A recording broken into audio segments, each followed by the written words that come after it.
Okay, so first I'm just going to show you what kind of collision you're looking for. So we are studying a hit and rebound collision here, and what we want is for this smaller glider to hit the larger glider and actually rebound back the way it came. That's the type of collision that we're going to study today. So first let's just do a run to kind of get a feel for it. I suggest you do that as well. Get a feel for how hard you need to push the little one to get it to hit and bounce back. Okay, do a couple trial runs.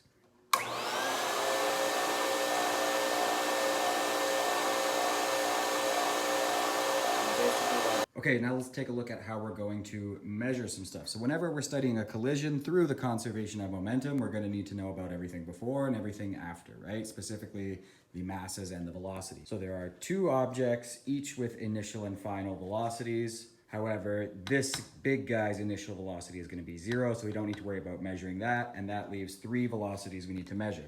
So this guy's initial and final, and this guy's final, okay?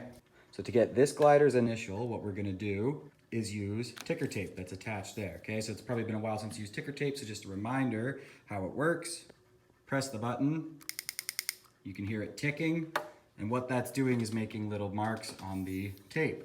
So you attach the ticker tape to the glider with some tape, and then you're going to push, okay, with the glider turned on, and it will glide. When you do the push, someone will be pressing this the whole time, and then this is set to 10 hertz, so that means every 0.1 seconds it's making a dot. If you measure the distance between your dots, you've now got a T and the D that the glider covered, and therefore you can figure out its V initial. Okay, then what's gonna happen is it's gonna go through this timer gate on its way to hit the big glider, okay?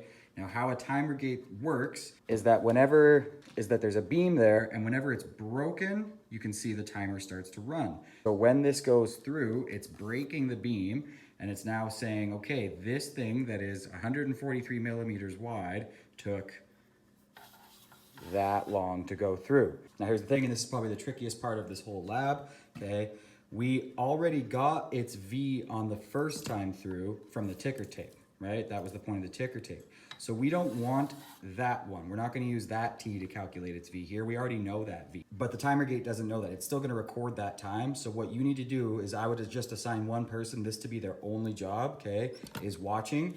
The second they see that go all the way through, hit reset. And then it will be ready, because then what it's gonna do is bounce and go back through. And that's the time we want, because that time with this D will now give us the final velocity of our glider here, the small glider. Finally, for the big glider, we just have another timer gate here. Unfortunately, the other one of this is not working right now, so it's just a different kind that I've kind of rigged here, okay? Now this one will actually tell you the speed. You don't have to do the D over T for it. It's not as accurate, but it's good enough for us, okay? So this one will just, you can see as long as it's flashing, it's ready to record, and similar idea, when this one comes through, it will just directly tell you the speed. You don't even need to do any math for that, okay? And this one will stay like that, so you don't need to worry about it bouncing back or anything. That won't be good. Now, when you've recorded it from one trial and you're ready to move on to the next one, okay, just hit start again. It will go back to flashing, and now it will be ready to do another trial, okay?